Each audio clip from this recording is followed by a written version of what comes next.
आईने हिंदी के एक नए एपिसोड में आपका स्वागत है, जहां आपके लिए लेकर के आते हैं इंडियन डिफेंस की प्रमुख अपडेट्स को। और इस वीडियो में हम बात करने वाले हैं भारतीय वायुसेना के सबसे ज्यादा एम्बिशियस प्रोग्राम सुपर सुखोई के बारे में। ये वो एयरक्राफ्ट प्रोग्राम है जिसको लेकर के हम लोग वर्ष 2021 से इंतजार कर रहे हैं, लेकिन फाइनली अब हमारा इंतजार खत्म हुआ, क्योंकि हिंदुस्तान एरोनॉटिक्स लिमिटेड के द्वारा ये कंफर्म कर दिया गया है कि ऑलरेडी सुपर सुखोई जो अपग्रेड प्रोग्राम है इसकी शुरुआत हो चुकी है और बाकायदा हिंदुस्तान एरोनॉटिक्स लिमिटेड इस दिशा में काफी रफ्तार के साथ आगे बढ़ रही है। हाल ही में HAL CMD CB अनंत कृष्णन सर के द्वारा ये कहा गया है कि सुखोई 30 MKI ऑलरेडी जो मेजर अपग्रेड्स हैं इनको प्राप्त कर रहा है। ये सारा प्रोजेक्ट फास्ट ट्रैक है और अलग अलग फेजेस में इसको डिवाइड किया गया है। इनिशियली सुपर सुखोई प्रोग्राम को 2 फेजेस में डिवाइड किया जाएगा ताकि जो कार्य है उसको अधिक रफ्तार के साथ आगे बढ़ाया जा सके और ये सारी चीजें काफी सुगम भी हों। आपको बताना चाहेंगे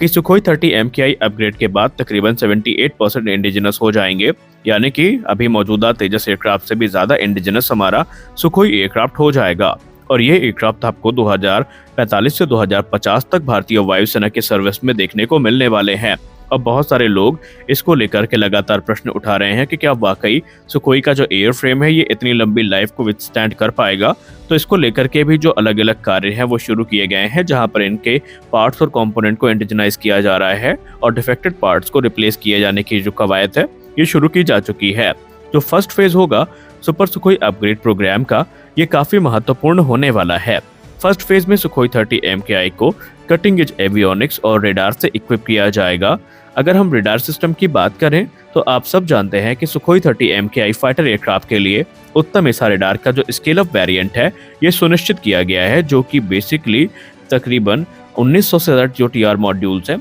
उनके साथ हमें देखने को मिलेगा। इससे इसकी सर्च और ट्रैक कैपेबिलिटी काफी ज्यादा इनहेंस होगी और कटिंग एज जो एवियोनिक्स हैं वो इसकी सिचुएशनल अवेयरनेस को काफी ज्यादा बढ़ा देंगी, इसकी टारगेटिंग एक्यूरेसी को काफी एनहांस करेंगी और ओवरऑल इसकी जो मिशन इफेक्टिवनेस है ये भी काफी ज्यादा बढ़ जाएगी। इसके अलावा सुखोई 30 MKI को एक brand new electronic warfare system भी मिलेगा, जो कि इसके इलेक्ट्रॉनिक काउंटर मेजर्स को काफी ज्यादा एनहांस करेगा और जो एनिमी थ्रेट्स होती हैं उनसे इसको बचा के रखेगा। अब इसके अगर हम फायर पावर की बात करें तो फर्स्ट फेज में हमें ये भी काफी ज्यादा देखने को मिलेगा। इसको एयर टू एयर और एयर टू ग्राउंड जो वेपन सिस्टम है इससे इक्विप किया जाएगा। इसके अलावा इसमें आपको एक infrared search and track system देखने को मिलेगा जो कि इंडिजिनस होगा। जी हाँ, आपको इसमें स्वदेशी infrared search and track system देखने को मिलेगा जो कि रशियन OLS सिस्टम को रिप्लेस करेगा और आने वाले भविष्य में सुखोई 30 MKI की जो पैसिव टारगेटिंग कैपेबिलिटी है उसको काफी बड़ा बूस्ट देगा। हथियारों की बात करें तो ऑलरेडी हम सब जानते हैं कि भारत के जितने भी प्राथमिक हथियार हैं जो भारत ने विकसित किए हैं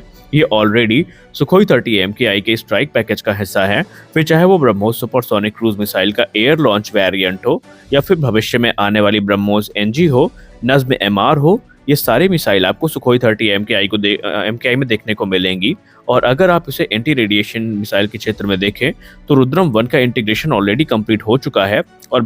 रुद्रम 2 की टेस्टिंग इससे की जा चुकी है और रिपोर्ट में तो ये भी कहा जा रहा है कि रुद्रम 3 भी इससे टेस्ट लगभग होने वाली है। तो ऐसे में आप ये मान सकते हैं कि सुखोई 30 MKI फ्लैंकर सीरीज का सबसे घातक एयरक्राफ्ट होने वाला है, क्योंकि इसमें जो एंटी रेडिएशन मिसाइल की पूरी सीरीज है वो हमें देखने को मिलेगी और इससे भारतीय वायुसेना की जो ताकत है ये कई गुना ज्यादा बढ़ जाएगी। रुद्रम 2 और रुद्रम 3 के बारे में तो ये भी कहा जा रहा है कि इसके 2 अलग अलग वेरिएंट हमें देखने को मिलेंगे, जैसे कि रुद्रम 2 में एंटी रेडिएशन वेरिएंट देखने को मिलेगा और एक ग्राउंड अटैक मिसाइल वेरिएंट देखने को मिलेगा और सेम चीजें हमें रुद्रम 3 के साथ भी देखने को मिलेंगी। अगर हम एयर टू एयर मिसाइल्स की बात करें तो इसमें आपको बहुत जल्दी अस्त्र मार्क 2 भी देखने को मिलने वाली है, क्योंकि ऑलरेडी अस्त्र मार्क 1 का जो इंटीग्रेशन है ये कंप्लीट किया जा चुका है और अस्त्र मार्क 2 को भी इसमें से टेस्ट किया जा चुका है और आने वाले भविष्य में आपको अस्त्र मार्क 3 भी इस एयरक्राफ्ट में देखने को मिल जाएगी। वहीं कुछ र्यूमर्स तो ये भी कह रहे हैं, कुछ रिपोर्ट्स ये भी कह रही हैं कि जब इसे स्वदेशी रेडार से इक्विप कर लिया जाएगा,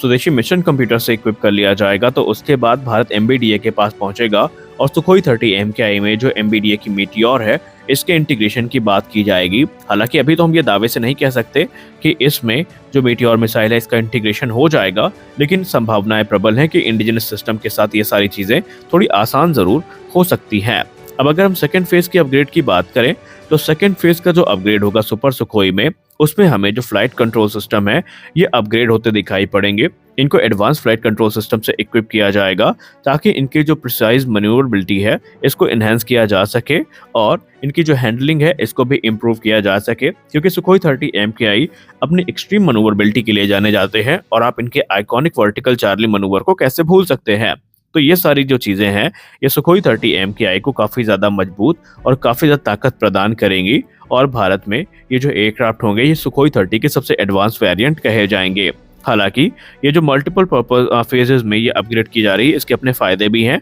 पहला तो ये है कि जो ऑपरेशनल रेडीनेस है ये बनी रहेगी और चरणबद्ध तरीके से जो अपग्रेड की प्रक्रिया है ये शुरुआत में लाई जाएगी। इनिशियली तकरीबन 84 की संख्या में जो सुखोई 30 MKI एयरक्राफ्ट है इनको अपग्रेड किया जाएगा और इनके लिए हाल ही में 30 नवंबर 2023 को डिफेंस एक्विजिशन काउंसिल के द्वारा जो एक्सेप्टेंस ऑफ नेसेसिटी है ये प्रदान की जा चुकी है। और ऐसे में ये जो एयरक्राफ्ट के अपग्रेड की प्रक्रिया है इसके शुरुआत में अब कोई भी दिक्कत नहीं आने वाली। एक और चीज सबसे खास जो चर्चा का विषय बनी हुई है डिफेंस के गलियारों में वो है सुखोई 30 MKI के इंजन में मॉडिफिकेशन या एक इंजन स्वैप। हम सब एक बात अच्छे से जानते हैं कि ये चीज़ें रूस के द्वारा लगातार प्रमोट की गई हैं कि सुखोई 30 MKI में जो इंजन है इनको अपग्रेड करना भारत के लिए हितकर होगा, क्योंकि ये नए इंजन के साथ काफ़ी ज़्यादा पावरफुल बन जाएंगे। और हम सब अच्छे से जानते हैं कि जो AL-41 इंजन है वो सुखोई 30 MKI के AL-31 की तुलना में ना सिर्फ ताकतवर है बल्कि इसके इंटीग्रेशन के बाद इसकी जो ओवरऑल कैपेसिटी है वो काफ़ी इन्हांस होगी, क्योंकि वो जो इंजन है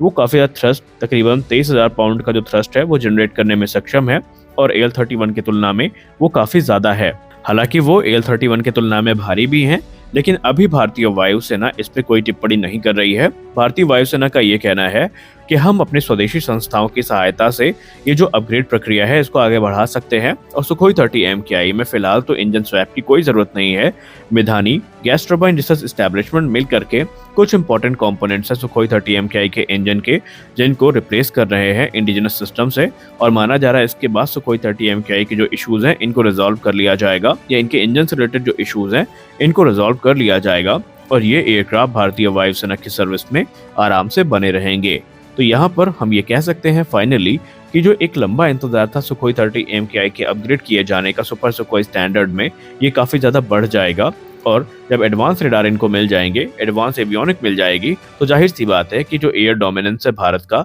वो पूरे इलाके में बना रहेगा। क्योंकि बालाकोट स्ट्राइक के बाद जब पाकिस्तान ने जवाबी कार्रवाई करी थी तो सुखोई 30 MKI की एक बड़ी कमी सामने भी आई थी, वो थी इसके रेडार की रेंज। तो ये सारी चीजें जो है भारत के द्वारा चिन्हित की गई हैं और अब इनको सुधारा जा रहा है। तो हम आशा करते हैं कि ये वीडियो आपको अच्छा लगा होगा। आपने वीडियो को अंत तक देखा, इसके लिए आप सभी का बहुत बहुत धन्यवाद। मिलते हैं अपने अगले वीडियो में कुछ और इंटरेस्टिंग अपडेट्स के साथ। तब तक के लिए जय हिंद।